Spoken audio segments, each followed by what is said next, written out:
Welcome to Polynext Awards and Conference. Today we are joined by Mr. Sachin Kumar Singh, the founder of Riskmindz, a specialized consulting firm that pioneers business continuity and crisis management. With over 14 years of experience, a degree from MIT, and global recognition through his role with the UN's Arise initiative, Sachin has helped organizations across industries prepare for the unexpected and emerge stronger.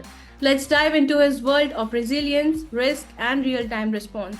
Welcome, Mr. Sachin. How are you? I'm doing good. Thank you for the invitation.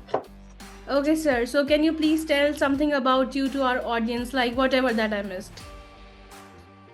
Yeah, I think the year of experience has been increased. First of all, I think now it's almost 17 years. I'm in Middle East for quite some time. It's almost 8 to 9 years now. Started my independent journey last year. I was being exposed to many industries. The exciting one was the Formula One Abu Dhabi. I was working there as a resilience manager. Prior to that, I was in Southeast Asia. I was in Philippines and Vietnam, uh, doing a lot of business continuity and crisis management consulting. So, got a chance to learn a lot from different people, different industry, different region. So here am I, happy to share my experience with the audience. Thank you. Thank you so much, sir. Let's begin with the main interview session. So, Mr. Sachin, what was the spark behind starting Risk Minds? Like, was there a personal or professional trigger that led to its inception? Oh, that's a kind of more of a personal question, to be honest. It's more of, I think, how do I say this? It's more of a personal trigger. I have been into the topmost consulting firms such as Pricewaterhouse and being to the major government industry, both in Saudi Arabia and Dubai, in Qatar. I realized that any kind of consulting firm or any kind of industry, you end up doing similar kind of work with a different level of expertise. So I thought, okay, how about if I start on my own and try to add value to the community and try to bring a lot of innovations, which I was kind of restricted when you're working in an organization. You have to follow the framework. The good side is that I get along with a lot of good people, so I always got encouragement to learn from them, to be exploring about a lot of things, especially so in a short summary, it's more of a personal encouragement. This is my second startup, to be honest. So I have been exposed to my risk side already. So that's how I started my journey. Yeah. Okay, great. So, sir, with over a decade of experience in crisis management, which industry has challenged you the most and why? Which industry? Okay. How do I say? I think every industry is different. I think challenging part, there is no industry says that, okay, that this is an easy part and you kind of, every industry bring their own expertise. You cannot be an industry expert. So I'm particularly, I have worked in motorsports, I have worked in banking, I have worked in government sectors. Every industry you learn a lot. You share knowledge, you understand their processes, you understand their kind of risk. So there is, I think I'll rather ask in a different way, which is my favorite industry. So I think, yeah, I still have a lighter heart or a, kind of for motorsports because that's my passion. But yeah, other industries such as banking, oil and gas, government entities, they have their own challenges as well as their own maturity of processes. Especially Dubai and in Middle East, we learn a lot how uh, from the top, from His Excellency, how government being pushed to do better and better every year. So I think it's amazing learning so far. I'm getting learning every day. Yeah. Okay. So, let's talk about Risk Minds. So, Risk Minds delivers services across shipping, healthcare, finance, and even enforcement. So, how do you tailor solutions for such diverse sectors? Okay, let me just correct that. So I don't deliver. It's these are the sectors which we deliver the common services of crisis management there, or risk management or cyber security. So regarding your question, so It's more about the pertinent need in this part of the world or globally, especially what happened post COVID. You can see that people are aware about the health related scenario. So if you look at it's not me. I have a team. We work along with different experts from cybersecurity to risk management to enterprise risk management to re-engineering. So each industry is different, so you have to work along with different experts. Yes, overall the general framework remains same, but at the same time you have to get along with different subject matter experts.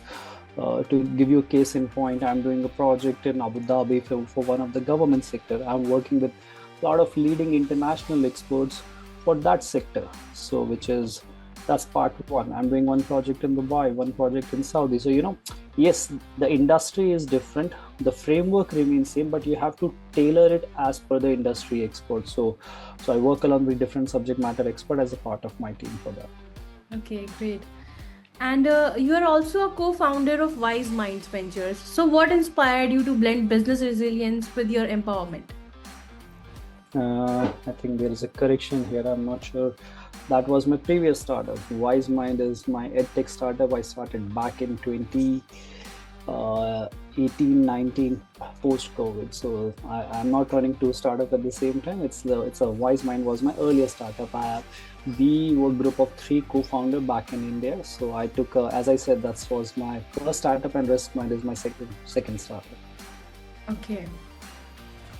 Okay, sir. What role does AI or emerging tech plays in crisis forecasting or operational continuity today, according to you?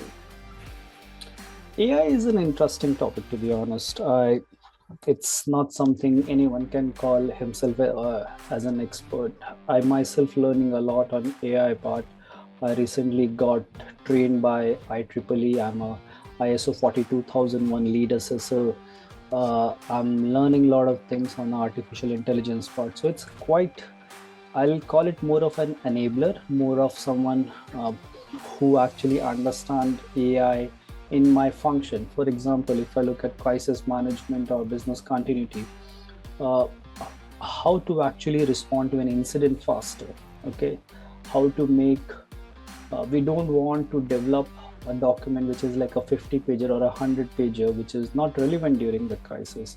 The incident is changing, the risk portfolio is changing. So you're using AI to make the management system much better, ability to respond to the incident much better, ability to articulate the different key practices much better. So the AI is always our, how do I say, is our advisor for, or some kind of an enabler to help us in delivering our services much better. Okay.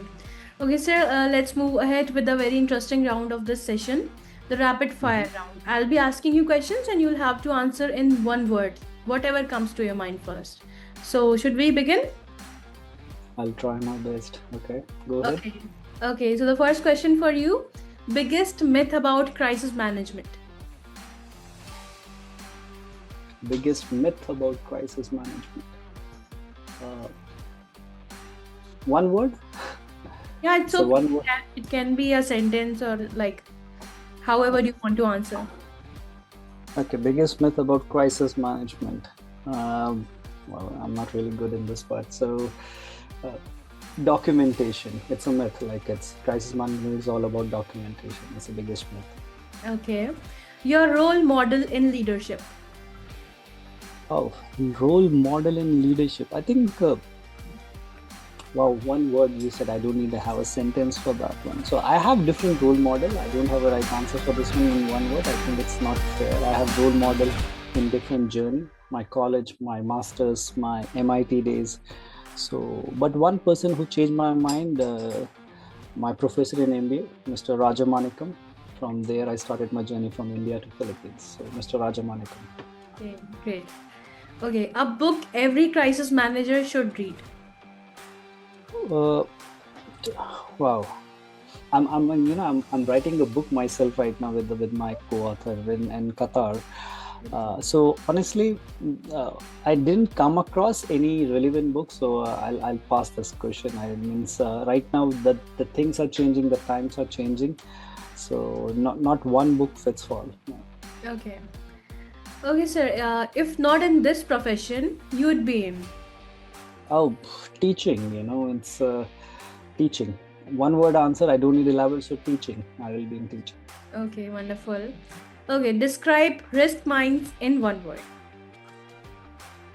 Just mine's in one word. Oh, that's putting me on the spot. Putting me on this.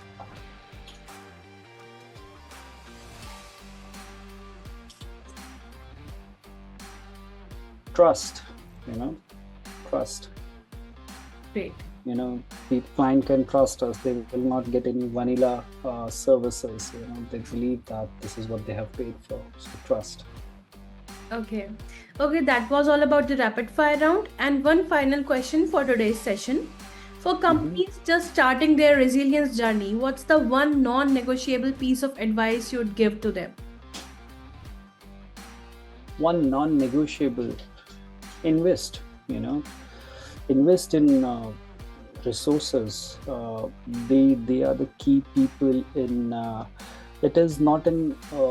Don't think resilience as a kind of a checklist where you put a documentation and just forget it in meeting an ISO or any requirement. I think make it as we call it as I'm a trainer myself from BCI Good Practice Guidelines. So we always say that embed the business continuity in your day-to-day culture. Don't give it to an audit or someone external consultant and who does the job and you forget it. No, invest. Embed in part of your organization culture. So yeah. Okay, thank you for this advice. And that was all about today's session. Thank you so much, Mr. Singh, for sharing your insights, passion, and the mission behind Risk Minds. Your commitment to safeguarding business, people, and ideas is both timely and vital. We wish you continued success in building a more resilient world, one strategy at a time. Once again, thank you so much for being with us. Thank you. It's my pleasure. Thank you, sir.